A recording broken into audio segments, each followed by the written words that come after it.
So, for starters, it's Sean Thom, but that's okay. I've been getting that my entire life. No worries. So, first, you all remember it now, and I apologize. You will, no worries. So, good afternoon, everybody. As somebody who serves on my county committee in Cumberland County, I just wanted to thank everybody here because I know what this means and I know the importance behind the choice that you have to make today. So thank you for that.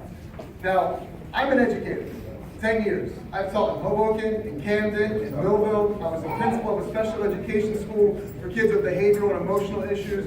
And I'm currently director of mentoring in a school in Camden right now. The only reason why I am standing here this second is because of the students that I work with in Camden, New Jersey. Because I had to go in and talk to my students the day after Trump won the election in 2016 and look them in the faces and have them tell me their stories and their fears about the anti-immigrant, deportation, racist rhetoric that came out of their soon-to-be president's mouth.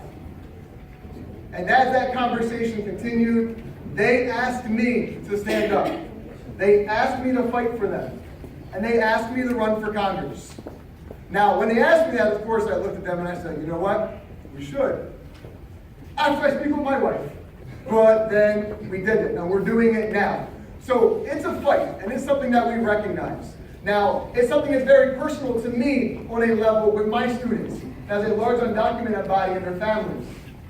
Because once we're talking about what people have done, we need to recognize that the person who's running, who's received her nomination, Senator Jeff Van Drew, has voted against sanctuary cities and against making schools safe zones for undocumented students.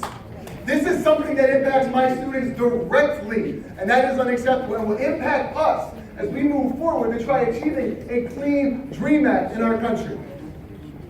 Now, we can address that, but we have to address the elephant in the room, and that's guns. Because right now, I said it's a fight, and this fight is continuing. As a gun-owning progressive myself, I have a very unique insight into the situation. See, we need somebody in CD2 who can stand up to the NRA and gun lobbyists and gun manufacturers and say, we want national bans on assault weapons. We want a national...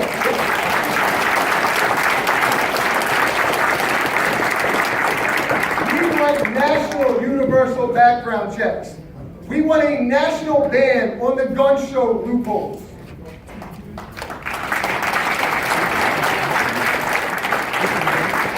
Now, as a gun owner, I can tell you, this might be a little bit out there to some of you, but in order for me to get my driver's license, I had to take a written test, lots of behind the wheel, a driving test that scared the you-know-what out of me as I was trying to learn how to parallel park as a teenager. So why aren't we having these conversations about doing this for guns? I mean, anybody? Why is this not a topic in our nation? And it's going to take bold to be able to stand up and fight for that. Now, as we're talking about fighting, we're talking about fighting for universal health care in our country. In our district, we have some of the highest uninsured rates out of any congressional district in the state of New Jersey. There's no reason why in the richest country in our world, we have people, over 50,000 a year, who are dying from the lack of health insurance. There's no reason for that. I experience it on a regular basis with my students. Affordable, equitable, accessible, and equal health care is what we need to fight for. And I don't just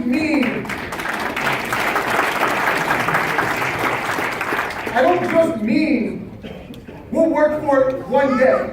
We're going to work on that path and get down there. No. From day one in Congress, I will vote to support Medicare for All. And that is the only option to be able to give us the right to health care.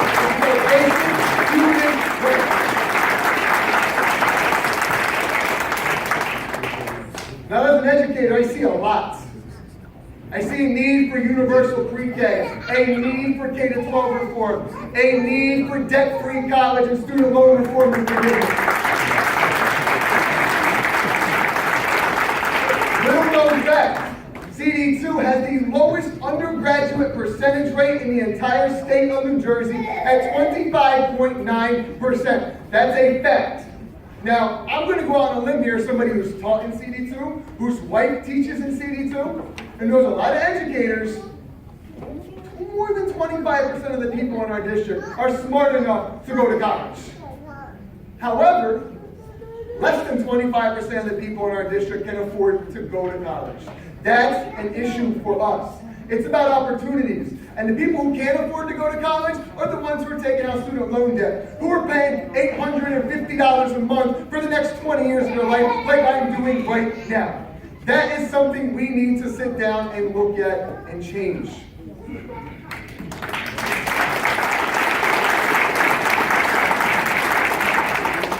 Now, I said I'm a teacher, science teacher by trade.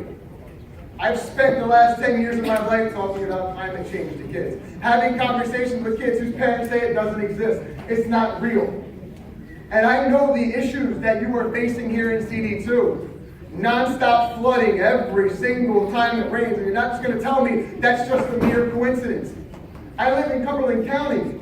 We have a place called Money Island, which has one of the fastest levels of rising sea levels in the entire world. That's true. So this is something we need to fight. Climate isn't something we can just la-di-di-da and address it as we need to. It's something we fight right now, and we fight it by bringing jobs back to our district. And we do that by investing heavily in renewable, green energy.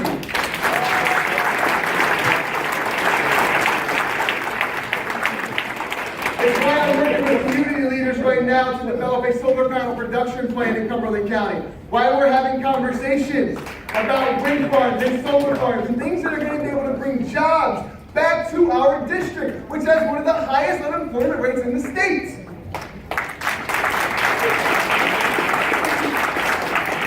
And while we're talking about jobs, let's take a second to recognize that these jobs that are existing in our underserved communities need to go to the people who live in our underserved communities.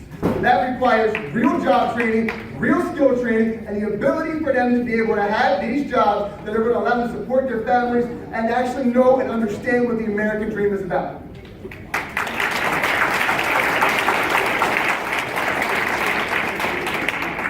Now, there's one more elephant that I need to address in this room. It's probably the biggest one. I heard it mentioned by multiple people who spoke in front of me. People over corporations.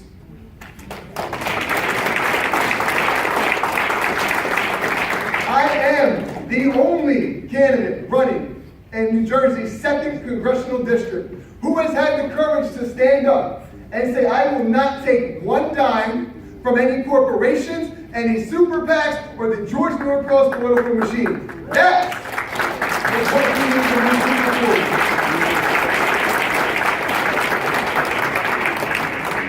We understand the connection between Mr. Van Drew and Mr. Norcross.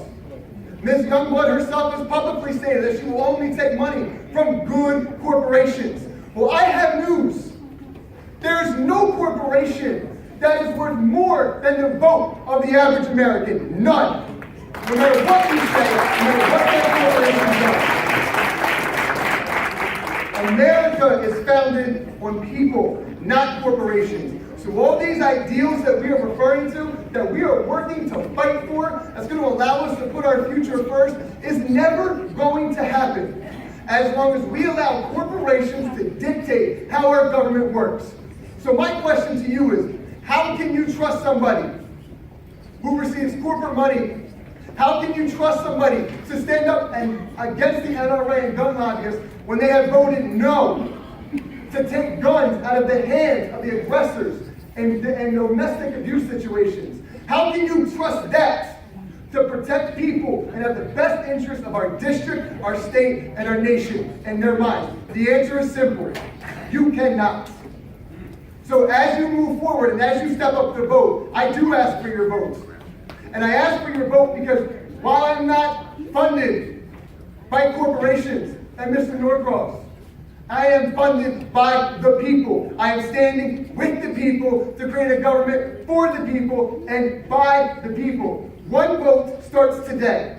That one vote turns into 2 and 3 and 4 for every single person in CD2. We take that, we flip Atlantic County, we flip Cumberland County, and we are on our way to showing that corporations do not have control over politics in South Jersey. Thank you for your vote and your support, and I hereby.